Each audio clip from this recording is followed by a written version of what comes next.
There's a great scene in this week's Torah portion that lets us gain some insight into the personalities and relationships of some of the patriarchs and the matriarchs.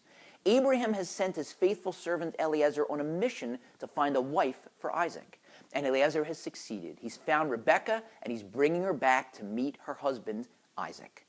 But Isaac isn't home with Abraham, because interestingly, at the same time that Abraham had sent his servant Eliezer to find a wife for his son Isaac, Isaac went out to find a new wife for his father Abraham, because Sarah, Abraham's wife, had died.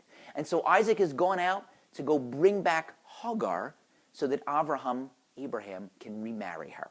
And so Isaac is out in the field and he's praying as the camels come carrying Eliezer and Rebekah. And the Torah tells us that Isaac raises his eyes and he sees the camels. The camels?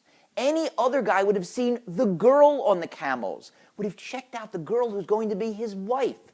But Isaac, the master of self-restraint, of discipline, doesn't check out girls, even if it's one that's going to be his wife. So he focuses on the camels. Rebekah sees Isaac praying, and she sees him walking towards them, and she's thunderstruck. She falls off of the camel, and she stammers to Eliezer, "Who is that man?" And he says back to her, I suspect with a smile, "That is my master," meaning, that's your new husband. Now, I love this scene because it's practically, word for word, exactly what happened when I first met my wife. Well, maybe not exactly, because she wasn't riding a camel, and she didn't fall off of it, and she wasn't exactly thunderstruck. Well, the truth is that she actually doesn't even remember when we first met, which is kind of embarrassing because I remember exactly where we were. But it was in Israel, so maybe we at least have that in common. But back to our story. One biblical commentator posits that God had to work this whole scene so that Rebekah's first meeting with Isaac was not in Abraham's home. Because if it had been, Abraham would have had the first chance, the first crack to talk to her. Abraham, the paragon of kindness, whose picture should be in the dictionary next to the word kindness, smiling.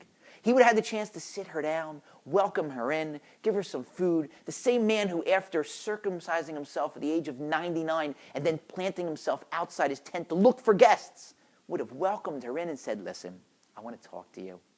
My son is very, very intense, but I don't want you to get scared. I don't want you to get intimidated or have any fear. He's a fantastic guy, so just don't worry, calm down." And had he done that, everything would have been different.